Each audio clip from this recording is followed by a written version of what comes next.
Top congressional leaders from both parties announced a framework Sunday night that would set the top line number at $1.59 trillion. But while it has buy-in from leadership, we're already seeing fissions start to form among conservative members who say this is simply too much spending.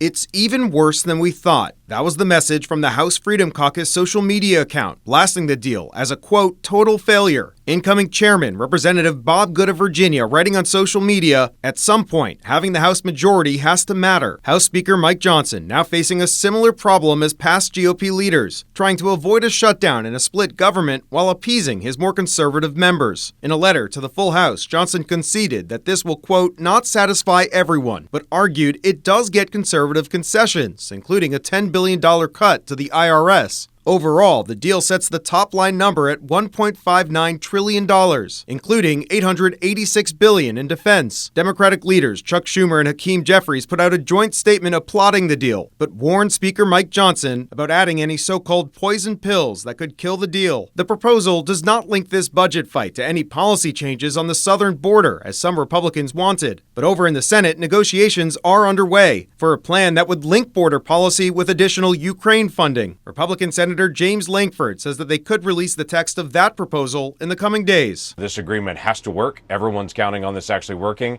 but it's going to have to be an agreement that a White House, that it's a Democrat White House and a Democrat Senate can also line up with a Republican House, and we're working to thread that needle. GOP lawmakers have dug in on getting a win on the border. This can't be mealy-mouthed. It has to be serious reforms to secure our border. New York Republican Michael Lawler saying it has to be more than just funding. We have to be serious about reforming the asylum process. Remain in Mexico has to be the policy. President Biden also responding to the proposed budget deal, saying on Sunday that it brings us one step closer to avoiding a shutdown. In Washington, I'm Koslof, Spectrum News.